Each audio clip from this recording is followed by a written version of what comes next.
Okay, ladies and gentlemen, prepare yourselves because I am holding right now what could easily be, nay, what is, the single rarest artifact on this entire planet. Probably some other planets too, like definitely the Earth, Mercury, Venus, maybe Mars, maybe Jupiter most definitely. Okay, we haven't figured out everything about Uranus yet, so probably there's some other mysteries on that planet we haven't figured out. But I present to you, in all of its glory, the fabled Tome of Tekking. That's right, it includes everything One Piece, Tekking, and geography related that you could ever hope to know, including some things that you never asked to know. Also some random knowledge about dragons and ducks, you know, just to kind of round it all out. There's a whole compendium of every Tekking tumble in here, you know, hashtag not a furry, of course. So yeah, this is some precious knowledge, though. Do I dare? It's either a curse or a blessing, maybe both, I don't know.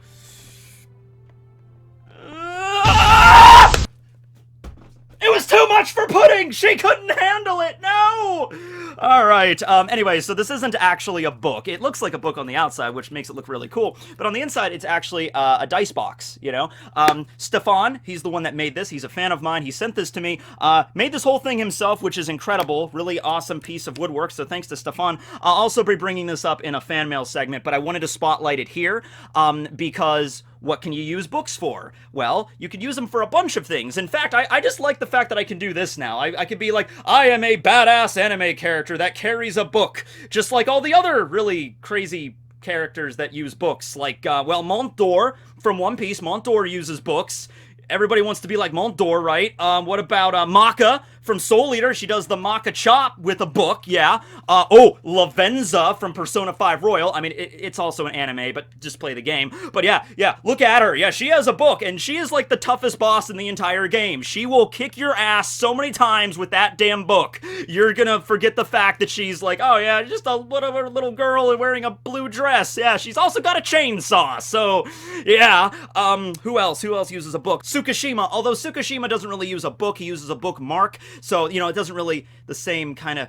Okay, I don't know who the hell I'm showing right now on the screen, but that's not Tsukishima. There we go, that's Tsukishima. I don't know, whoever this other guy is. Look at his goggles, they look so silly. But more importantly, what you can put in books or tomes are memories. So that ties back into who we're talking about today, Pudding. Charlotte Pudding, I should say, and her Memo-Memo no Mi. The ability to manipulate, modify, and remove memories of being kissed by her altogether.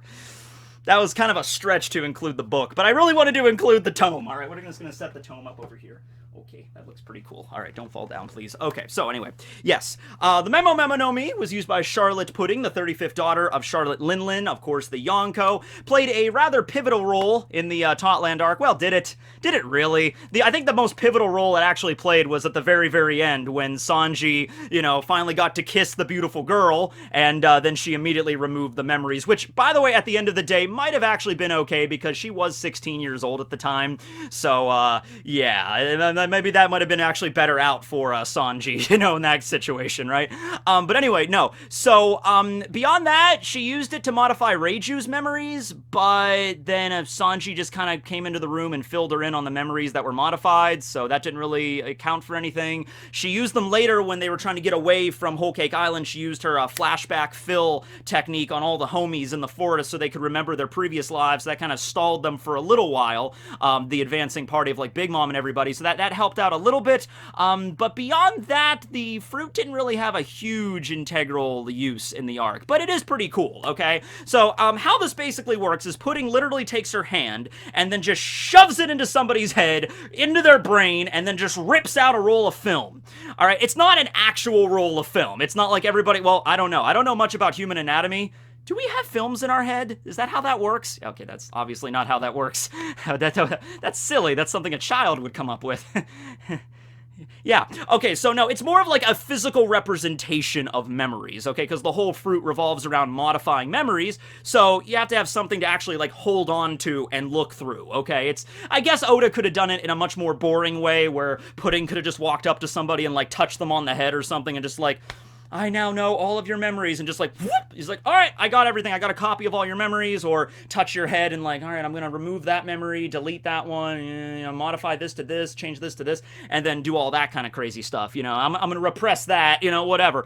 But I think just the way Oda wanted to show it off, he's like, no, we're going to do this a little bit more unique. She literally rips out a film strip out of your head that includes all of your, it seems like your most recent memories. So, like when she did that with Reiju, her immediate memories were the memories, of course, of like arriving at Totland and meeting Pudding in that room were her most recent memories, and getting shot by Pudding, and that's the thing that she wanted to modify. So Pudding literally has to take a pair of scissors to the film. I'm not really sure if do the scissors come with the fruit? That's a question. Like, because she has to use a pair of scissors to like physically cut the film and then like splice it to, you know, have the modified memories.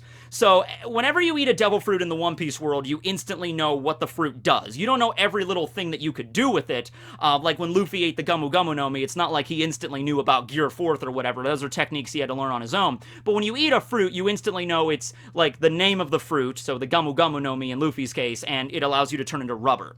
So I wonder when Pudding ate her fruit, she was like, that's disgusting. Okay, oh, it's the memory fruit. I have the ability to modify memories. Scissors required. Huh, weird. Scissors not included. She's like, just pops, like a little disclaimer just pops up in her head, like, scissors not included. But I like to think that she can use the technique even without scissors, to make sure, like, she doesn't have to have a physical object on her in order to activate her fruit. You know, so maybe she could just do this with her fingers if she really wanted to, or maybe just, like tear the film and then modify it and splice it that way. Maybe she just uses the scissors because it's easier. I don't know, it just looks cool, whatever. It's also similar to, like, Moria's, because Moria has the Kage Kage no Mi. He literally like grabs your shadow and then peels it off of whatever surface it's on, and the shadow's like connected to the person by the feet, so Moria actually has to take a pair of like giant scissors and like cut the shadow. So I don't know if, like, could Moria just rip it off, or does he have to use a pair of scissors to make that work? I don't know. It's just one of those little nitpicky things you probably shouldn't even address, and I'm talking about it more than probably even Oda even considered it, so whatever. Anyway, so yeah, she takes the film strip and finds the part where she wants to modify, does some little snippy snips, and then takes other memories and throws it in there, or she can delete it altogether. She can take memories out of people and then store them for seemingly indefinitely. She did this to a soldier because she had to modify the memory. She shoots Reiju, and then she had to modify the memory to make sure that Reiju did not know that she shot her. So she had to go in there, remove that memory of Pudding actually shooting her, take another random memory of a soldier, and then put it in there, and then rewrite it to make it more of like, oh, no, I am not the one that, you know, it was a random soldier, it was an accident. That's why you have a bullet hole in your leg. Absolutely. Now, as you can imagine, if the memory is really, like, out there or random or makes no sense, then the person that even got the memory modified is going to be a little dubious. Like, you wouldn't know immediately, like, my memories have been tampered with, but you would be like, this doesn't make any sense. Like, for example, if it's like one scene Reiju is chilling out on the couch talking to Pudding, and the next memory is spliced in of, like, I don't know, a dancing chipmunk, like, I'm a dancing chipmunk, and then it continues with, like, oh god, I'm shot! You know, like, your memory is not going to be like, okay, wait, I was attacked by a dancing chipmunk, he must have pulled out a gun on me. You know, you're gonna be sitting there thinking about, like, this makes no sense. 1 second I'm sitting on a couch, then dancing chipmunk, and then bullet hole. So, it's like, something might have happened with my memories, okay? Whenever the memories are pulled out of your mind, by the way, you like immediately go unconscious. So you're not actually aware. You're not like sitting there watching someone modify your memories. And then she just like, okay, spliced it, added this new memory, shove it back in her head, and ow! You know, like that's how it works. She modifies them, but yeah, she can also remove them altogether, although that would probably raise even more questions if you're just having like a blackout moment, like 1 minute you're sitting there talking, and then nothing, and then wound. So you're like, what happened there? Another major downside of the fruit, as we saw the first time it was used against Reiju, is that if anybody is just around to listen or observe, then they could just go and tell the person that the memories were modified. So Sanji witnessed everything. Pudding removed her memories and modified them. She left. Sanji just walked walked into the infirmary after and like, yeah, Pudding was there. She has the ability to modify memories. She changed her memories around. And Reiju's just like, yeah, I thought nothing made sense. How does that even, that doesn't happen. So yeah, I guess all that depends on whether or not the person is willing to believe you or not. Now in One Piece, it makes sense because devil fruits are common knowledge. So somebody coming up to you in One Piece and saying, yeah, there's a devil fruit user that has the ability to modify memories, and you'd be like, oh, that's why nothing makes sense. Okay, I'll go with you, fine. But in like an actual setting, in our world, if you have like missing memories, someone comes up to you, is like, someone modified your memory by ripping a film reel out of your head. Be like, okay, sure, buddy, fine, right? I'm curious if, like, the further back she wants to modify memories, like, does she literally have to go through the entire, like, the 35mm film? Like, if she wanted to modify a memory from Reiju's childhood, would she have to rip out the film and just be like, oh, we're gonna be here a while. Oh, God, we're only 2 weeks back, jeez. Or is it like a fast travel, like a jog wheel kind of feature? A jog wheel is something you would use in an old school editing room back when like film was still edited on, well, you still use them as well on digital. It's like a handy little thing where you just pull it back and forth and it just goes back and forth through editing. Maybe it's something like that where she just pull out a little jog wheel and just like, all right, here's Reiju, age 5. I can, like, snip and modify some stuff there. And, like, okay, go back to the present. Maybe something like that, like an editing room. Which, considering, that's going to be very meta, because I'll be editing this video shortly thereafter. I also wanted to show you, I don't have any Super 8 or 16mm or 35mm or anything like that cameras. That was a little bit before even my time. But I do have this big boss right here. Yeah, this is a Panasonic Omni movie. Yeah, they gave really cool names to video cameras back in the day. The Omni movie, yeah. So yeah, this is what we used back in the day. This was like when YouTube was in the, when YouTube was in the 90s. Yeah, we used this for YouTube videos back in the 90s. It was a rough time, as you can see. Kind of like harms your shoulder a little bit. There's a lot of stuff going on here. There's something else. Oh, I did. Okay, all right, fine, whatever. So this is kids. There's a little bonus video for you. This is a VHS tape. This bad boy right here holds about maybe 2.5, 3 hours tops. And we have Scooby-Doo on Zombie Island and Pokemon Fashion Victims. Alright, so, yeah, anyway. She doesn't really have any combat capabilities with the fruit. I guess the only combat capability you would get is if Pudding learns some, like, hand-to-hand combat, if she could get really close to you and be like, bam, bam, bam, and then just in your head and then rip out the film. If it truly does knock out whoever it affects, whenever you rip out the film, it immediately knocks them out, no matter how strong they are. All you gotta do is get close to them and then rip it out, and then you're set, right? You're knocked out, and I guess just keep the film out of their head. Or I guess you could even go one step further. You could, like, erase, like, find the memory, like if you're fighting an enemy, find the memory when they become your enemy. Like, okay, this person hates me and is fighting me because I did this to them, or because, they think I did this to them, or this event that happened. You can find that event and just snip it out altogether. You could erase your entire existence from someone's memory. Yeah, when they regain consciousness, there's going to be gaps in there, but even in that situation, if they actually don't have the memories of you anymore, if you completely erase every trace of your existence from their memories, they wake up and they'll be like, oh man, I can't remember anything. Who are you? Right? So it's like, let's say I had the Memo-Memo no me, and I was fighting against my worst enemy, and I just removed the memories, like, that I ever existed. When they woke up, they would have gaps, but they would just be like, who are you? It was like, oh, I'm Matt. It was like, well, I'm Jeremy. Well, nice to meet you, Jeremy. I'm sure this will be the start of a fantastic friendship. Alright, sure, fine, because, yeah, you'd have gaps in the memory, but you wouldn't remember, so it'd be what, okay, right? Because I don't think there's any way to get the memories back unless Pudding actually gives them back to you. Yeah, you could have a third party show up and tell you what happened, but that's not the same thing of actually reliving the event. So with Sanji and Reiju, yeah, Sanji showed up to explain what actually happened, like, Pudding actually shot you, not a soldier, and then she modified your memories. Reiju would be like, yeah, I know, but it's it wouldn't be the same thing, right? Like pudding would actually have to give you back the memory in order for you to restore that to like originally what you actually experienced, right? So that's how that goes. The flashback fill ability is sort of like a wide scale thing where she just like uses this power to send out like film strips or like strings to like modify the memories of a lot of people at once. We've only seen this been used on homies, which aren't like probably the perfect test subjects, because homies are like the souls of people that get ripped out of them and get put into like trees and benches and stuff.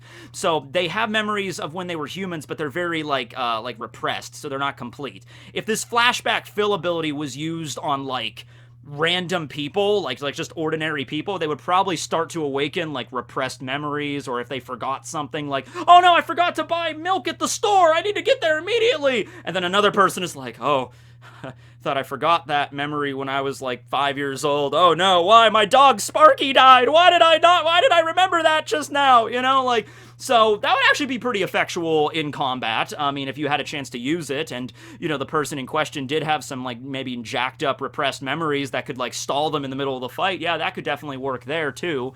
Like, and I know this is getting kind of dark here, but if she could control what memory gets resurfaced with her flashback fill, like, let's say she was fighting Luffy and she activated flashback fill, and then Luffy immediately is just like, if the memory is brought back to the surface, it's like so vivid, it might as well be like he's reliving the event of Ace's death. Like, if she could control that, like, I will take your most repressed, your saddest memory, and then I'll just bring it immediately to the surface. And I don't care how, even if you're a really tough fighter, you probably have something in your past that would make you stall a little bit. You know, even if it's like Big Mom. Okay, like Big Mom, this giant Yonko that's like, I'm gonna crush you! And then flashback fill brought back to the day that your entire family disappears right in front of you. Big Mom would probably like, well, we've seen what happened with that when she remembers. She kind of freaks out. But yeah, like that's my point. Like every strong warrior probably at least has a moment in their life that they don't want to relive, and Pudding's power could bring that to the surface if she learns to control it. Yeah, and other than that, though, I mean, like, have you ever had a moment in your life where you meet like, first impressions suck, right? Because you meet somebody, first impressions, and you try not to act like an idiot, but sometimes things come out or you can't say your words correctly. Hi there, how you doing? I'm Matt, nice to meet you. Oh, cool, you're into Yu-Gi-Oh! That's right, I like Yu-Gi-Oh! Too. Well, you know, you're like the favorite anime Okay, this is, I'm already screwing it up and there's nobody even here. Be like, but if you had the Memo-Memo fruit, you could be like, oh yeah, I like Yu-Gi-Oh! It's really fun to play the card. Alright, this sucks. And you just grab their brain and then just rip the film reel out and just like, hold on, snip, snip, sorry. Second impression, shove it back in, and it's like, oh, hi, nice to meet you. Hi, my name's Matt. Oh, I see you like Yu-Gi-Oh! There. I like it too. It's a great game. You know, I love Six Samurais. Do you like, what kind of deck do you prefer? Oh, you know, I like Shadows. Like, I'm not really into the Yu-Gi-Oh! Scene right now. It's just Shadows, Six Samurai. I got a Burning Abyss deck over there the other day I bought off eBay. That was pretty cool. I like Burning Abyss, you know? So there you go. That's something more of a regular conversation, at least by my standards. But if you keep messing it up, you could just, like, keep ripping out their brain and keep deleting the part that you know, like this, for example. You cut this part out. Future teching, when you're editing, cut this part out. Okay, good. Something else that might be possible with her fruit, I'm just gonna throw it out there. What happens if she removes the film? Like, what happens if she takes out the whole film? Or what happens if she cuts the whole thing out? If that's even possible. Would the person just be rendered, like, a memoryless husk and just remove the memory altogether? Like, everything from even when they were born? So they would just, like, hit the ground and they just be, like, they regress to, like, the mindset of an infant? Like, with no memories whatsoever? Like, would that even be a thing? Could you even do that? Because that would be kind of an OP ability. Certain things that happen with your body, like, you know, there's things that aren't really memories, like, you know, how to breathe. Like, that's just a natural biological process. You don't have to learn how to breathe or how to see or anything like that, or how to blink. So she probably couldn't tamper with things like that. But I wonder, yeah, if she could just rip out the entire film, that might be like an instant takedown of an opponent, if that's even possible. She could also, hell, she could use it to remove memories of, like, now muscle memory is probably going to account for a lot of this, but she can remove different techniques for fighting styles. She can remove how how you use a devil fruit ability. So even if she can't remove you having the devil fruit power, it's not like Tsukishima's fruit that can actually kind of, like, mess with the past and the future or whatever, but she could, like, remove the memory for Luffy on how to use Gear 2nd, Gear 3rd, and Gear 4th. His body might still have a memory of it from all the training he did, but he might actually, like, there might be a way that you have to think and activate, like, to activate the fruit, like, breathe into my muscles in order to activate, you know, muscle balloon, and then activate gear fourth. But if he gets that memory removed, he's like, I don't know what to do. You know, it's like, Luffy, go gear fourth. Oh yeah, sure, Nami, I don't know how to do it, you know? Now, in Luffy's case, that might not work, because a lot of things are just, like, maybe it's on instinct, so it's just like, oh, gear fourth, right! And, like, before you even know it, you're, like, breathing into your muscles without even thinking about it. But maybe more complex fruits, like Law's fruit, the Oppi Oppi Nomi, has to have, like, surgical knowledge. You know, if Pudding could just remove all that surgical knowledge, then Law might not know how to use his fruit anymore. So that, in that case, that'd be very strong. Remove how to use observation hockey or armament hockey. Yeah, I mean, you could get by a little bit with muscle memory, but that wouldn't be all of it. You would definitely like weaken you considerably if you ever did that. So yeah, if you think about it that way, Pudding's fruit actually is pretty strong. It's just she never got an opportunity to use it like that, or once again, going up against a really strong opponent, she probably wouldn't really get close enough to actually activate it, but yeah, it's possible.